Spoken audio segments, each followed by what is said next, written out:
The emaciated, incorporeal forms of the screaming hellspawn unthinkingly launched themselves towards Silver's class. The wraiths sparked and smoked as they struck the shimmering barrier framed by the ward wire between the 30-foot-tall pillars. They thrashed at their translucent cloaks as they caught fire, their long bony fingers finding no path to relief. The class stood in 3 rows about 10 feet from the glowing ward line, gathered for their practical labs at a waystation in the muddy moors of Limbo. Behind them stood an assortment of small stone structures, cobbled together from the ruins of the abbeys that broke up the soupy land outside Greyhaven. Soldiers entered and exited through iron double doors, set into 20-foot-wide pillars placed on 3 sides of the camp. Aegis soldiers stood guard just inside the ward line between the pillars, smirking at the slack-faced terror painted across the faces of her classmates. The 103 was prestigious for its reputation for the advancement of wartime technologies, not for the courageous demeanors of its bookish members. Gentry slid forward from the line, placing himself between Silver and the wailing hellspawn. Silver didn't comment. There was no reason to encourage him. "Why don't they just build stone walls?" Reiner whispered, so that only Silver could hear her. "Then we wouldn't have to listen to their screams, and maybe they wouldn't be so tempted to attack." "Stone is a terrible conductor for wards," Silver said, forcing the annoyance out of her voice. "The wraiths are incorporeal and would pass right through if they weren't blocked by essence. Plus, the Aegis is making a fortune this way." Reiner scrunched her eyebrows. Silver nodded at the ground outside of the barrier. A collection of shards littered the ground in front of the students. Another dropped, as the burning form of a wraith crumbled into ash. Reiner's eyes went wide as she calculated the value strewn through the clumps of grass. "Are we bait?" "Hardly." Professor Dorneman's voice clipped, causing Reiner to jump. "The number of wraiths that burn themselves on the barrier varies directly with the number of souls inside of the waystation. For every 30 wraiths that attack, we will see 1 drifter. We get 2 wraiths per human per 27 minutes. The mechanics of the spire are clearly designed. It sends enough to challenge the worthy and cull the rest. The ingenuity of the 103 has monetized this. The proximity of our class to the barrier just concentrates their flow in this spot."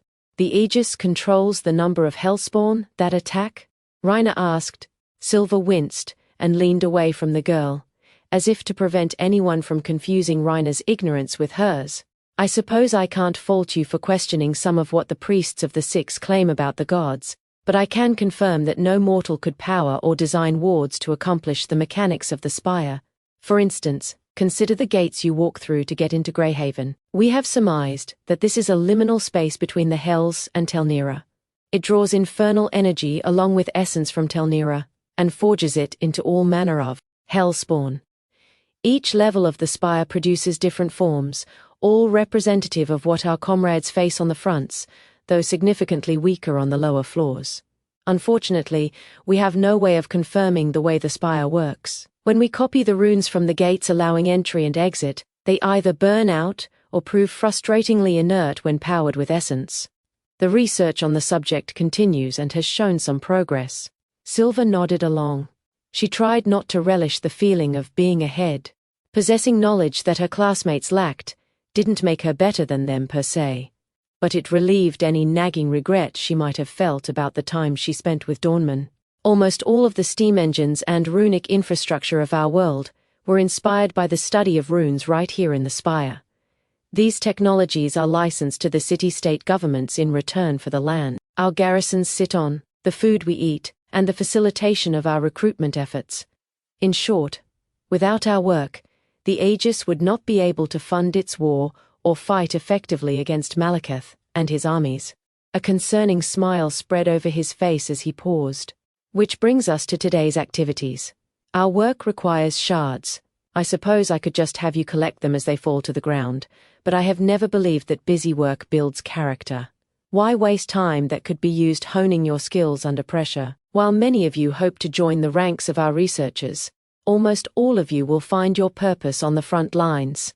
You will set and maintain wards to provide succor against infernal influence, prevent hellspawn from invading camps, and upgrade or maintain rune-powered weaponry. If you are interested in experimental rune work but are not offered a teaching position in the 103, the COG Marines always welcome trained runesmiths from our division. They are forever pursuing new ways to graft weapons onto the bodies of their members. The last line earned a wince from the whole class. Silver couldn't imagine a worse fate than to go from a respected runesmith to a butcher. Dorneman continued. You know the runes required for these types of barriers. Study the pillars and ward wire configuration for the next hour if you need a refresher. You will pair up in groups of 3. I have arranged for a 1-bar soldier to accompany each group. The goal of this exercise is to set up a forward position no more than 200 yards from this way station. Supplies have been placed in the field. Your group will scout the supply locations, choose a defensible position, and survive until you collect at least 20 shards. Remember, the Hellspawn are drawn in numbers proportional to how many people are gathered. Setting yourself up too close to the way station would see you surrounded by dozens of wraiths, and even a drifter, if you're unlucky. Reiner let out an involuntary squeak at the thought. The 9-foot-tall bone creatures would make short work of a small group of soldiers. You move out in 1 hour. Choose your group wisely, and I hope you have been practicing your resonance drills between your studies. Silver's stomach dropped, and the collar of her uniform felt suddenly tight. She had not, in fact, spent enough time working on her resonance drills. What would she do with a blast of resonance from her palm? Knock a bookshelf over? Scatter her papers?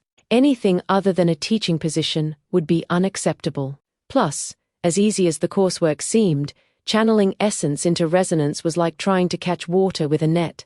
She had spent time meditating, trying to find a memory that anchored her soul against the isolating aura of limbo. The problem was, she reveled in isolation. She loved her family, but only in doses, and so long as they didn't press. The runesmith in the artificer shop barely spoke to her, or she to him. He was happy to let her work twice the number of hours he paid her for. She was happy to be left alone to focus on carving her templates. She wasn't any better now. She only spoke to her fellow trainees or teachers when it was about their art. The dalliance with Dorneman was hardly a break from isolation. At least it was that way for her.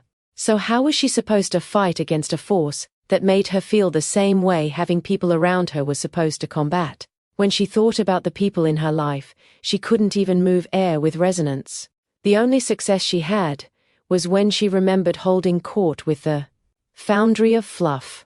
As a child, her stuffed animals were her friends. Each was named after the authors of the small collection of books she held sacred. After they all discussed the important matters of the day, she would arrange them in their places among the books. It was the best way she knew to show her appreciation for knowing how to listen to her, and for making her feel understood. If she thought hard about how she felt when her books and her friends were all perfectly arranged, exactly as she wanted them to be, her emotions found a facsimile of what she thought her trainers were trying to elicit within her. It allowed her to create a push, weaker than the others, but enough to earn a sigh, and a keep practicing. Well, it looked like she was going to get some practice now. She sighed and set her mind to finding a group, only to see Gentry and Reiner staring at her expectantly. "You're shit at resonance," Gentry said. "You'll need me to keep you safe." At first, she wanted to resist his offer. She didn't like feeling like she needed him. But in the end, all Silver could do was nod. He was right. "Ready to earn our keep, Rumi?" Reiner said brightly. "Let's get this over with," Silver said with a small smile. She couldn't understand why these two attached themselves to her, but it was beginning to feel familiar enough to accept. The 3 of them made their way across the way station to one of the gates on the other side. Silver walked in front, and the other 2 followed, assuming she had a plan. The supplies were distributed around the encampment, so choosing the closest gate, where many of their classmates were gathering, seemed foolish. A hard-faced infantryman fell in with them as they approached the stone pillar, happy to engage silently. Silver hoped he knew how to use that long pike he carried. Gentry and Reiner picked up short swords and shields from the weapons rack set near the gate, and Silver chose a simple wooden crossbow. If the Hellspawn got close enough for her to need a short sword, They were already rusted. Silver stared at the gate, and took a deep breath, and held it. It was time to learn the dangerous part of being a soldier.